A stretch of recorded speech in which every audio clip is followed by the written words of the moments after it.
एक बहुत ही पढ़ी लिखी समझदार लड़की थी, लेकिन उसे पसंद आ जाता है विवेक। यार विभा, शादी कर लो जल्दी, इससे पहले कि कोई और तुम्हें उड़ा ले जाए। मैंने माँ से बात की थी तुम्हारे बारे में, उन्होंने पापा से बात की है। तुम अपनी मम्मी को बोलो ना कि पापा से बात करे। हाँ, तुम पापा का नंबर दे दो, मैं माँ को बोल देता हूँ। अगले रोज विवेक की माँ विभा के पापा को फोन करती है।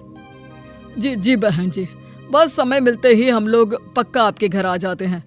दरअसल क्या है ना, इस महीने काम ज्यादा है तो वक्त निकालना मुश्किल हो जाएगा। ठीक है भाई साहब, हम लोग आपका इंतजार करेंगे।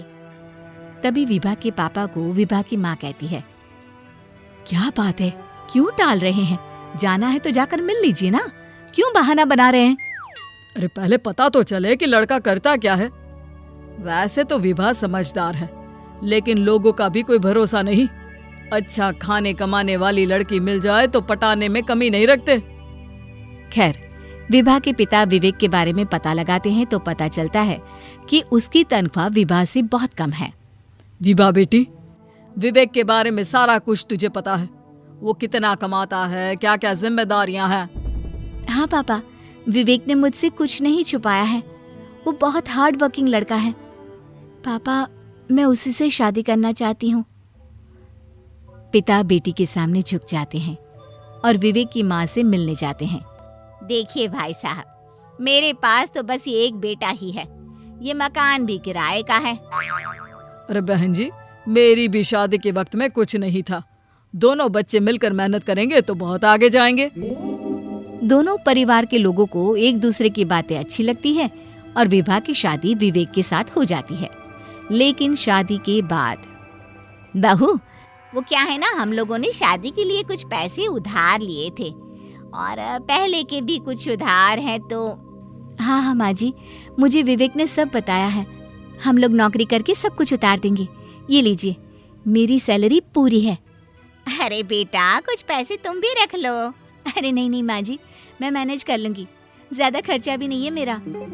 सास बहू में खूब पड़ती। हार्ड वर्किंग विवेक सारा दिन सारी शाम काम करता और घर देर से आता। एक दिन, विवेक कहीं घूमने चले क्या? बहुत मन कर रहा है। काम करते करते थक जा रही हूँ मैं। अरे कैसी बात कर रही हो विभा, अभी कहाँ हालात है जाने के, पैसा लग जाएगा सो अलग। विभा समझती है कि घर में पैसों की कमी है, वो कुछ नहीं कहती। ऑफिस में, विभा चल बाहर चाय पीकर आते हैं। विभा पॉकेट देखती है और फिर कहती है, नहीं रहने दीजिए, मैं चाय नहीं पीती, आप लोग जाओ। अरे ये तो कंजूस है एक नंबर की। शक्ल भी देख लो, लग रहा है न जाने कितने दिनों से पार्लर भी नहीं गई। हाथों में बाल, चेहरे पर फेशियल भी नहीं किया। अरे यार क्या करूं, वक्त ही नहीं मिलता। अच्छा चल, मैं घर जा रही हूँ, कल बात करते हैं। हाँ, घर की जिम्मेदारियों के आगे विभा ने अपने सारे शौक खत्म कर दिए थे। विवेक देखो ना, ये ड्रेस कितनी सुंदर है ना, काश मैं ले पाती। ले लो। अरे नहीं, किसी और टाइम। अभी ननद की फीस दे दूंगी और फिर घर भी तो चेंज करना है। जो विभा का चेहरा शादी से पहले चमका करता था, जिम्मेदारियों को सहते सहते मुरझा सा गया। अब विवेक भी विभा की तरफ ज्यादा ध्यान न देता। एक सहेली कहती है, विभा बुरा न मान, लेकिन एक बात कहूँ, अपनी और ध्यान दिया कर। माना जिम्मेदारियां हैं, लेकिन खुद के प्रति भी तो तेरा कोई हक है। अरे ऐसी ही रहेगी तो कल को पति भी किसी और के पास चला जाएगा। पागल है क्या? विवेक और मैं मिलकर जब सब ठीक कर लेंगे फिर देखना कैसे मैं खुद पर पैसा लगाऊंगी। अभी उन पैसों की जरूरत कहीं और है रे। लेकिन होता कुछ ऐसा ही है। विभा, वो मुझे ना ऑफिस के काम से नैनीताल जाना है। अरे वाह, तो चलो ना, मैं भी चलती हूँ। अरे नहीं, ऑफिस का काम है।